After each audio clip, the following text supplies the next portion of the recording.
Ya guys, kita ngomongin hal yang rada serius ya pagi ini. Jadi ada orang tuh kan bisa kaya itu karena dia punya modal.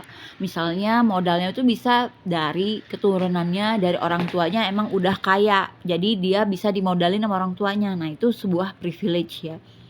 Tapi kan di dunia ini banyak banget orang yang nggak punya privilege seperti itu atau hak istimewa seperti itu. Orang tuanya kadang malah menekan dia jadi sandwich generation gitu ya. Nah, jadi cara lainnya apa coba? Kamu harus kerja lebih banyak.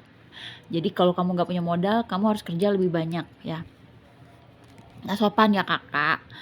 Kamu harus kerja lebih banyak, itu yang aku lakukan. Jadi gaji aku sebenarnya nggak cukup guys untuk kebutuhan hidup aku sebulan. Jadi aku tuh lembur udah gitu aku jualan segala macam, jualan Oriflame. Pernah aku jualan Oriflame guys itu buat nambah penghasilan aku gitu. Ya kan, karena orang tuaku, mamaku tuh kan nggak kerja, jadi hidupnya aku yang nanggung gitu. Papaku sakit, aku yang kirim uang gitu ya kan. Padahal aku sendiri tuh nggak cukup gitu loh penghasilan. Jadi aku kerja keras. Jadi aku menempuh jalan dua ya, karena aku nggak memiliki jalan pertama punya orang tua kaya. Jadi aku kerja keras, kerja banyak gitu. Aku udah nggak mikirin lagi guys. Yang penting bisa menghasilkan 5.000, 10.000, aku ambil pekerjaan itu gitu loh. Selama halal. Nah, kalau gitu kamu harus punya, Dek, sini Dek. Kamu harus punya skill. Ya, skill untuk mencari uang.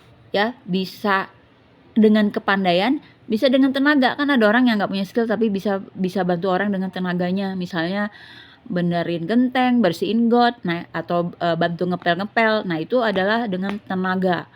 Nah, jadi kalau kamu nggak pinter, kamu harus punya tenaga. Nah, sekarang kebayang nggak kalau kamu tuh udah nggak punya modal, nggak punya kepintaran, nggak punya apa, ya taruhlah tenaga gitu ya. Tapi hal yang paling penting tuh nomor 4 yaitu apa? Attitude. Nah, jadi nomor 4 itu paling penting dari semua elemen yang aku sebutkan tadi itu adalah attitude ya, perilaku. Jadi kalau misalnya ada orang jelek misalnya ya kan, ya Allah, ya Allah, ya Allah, ya Allah, nyebelin misalnya, ya kan?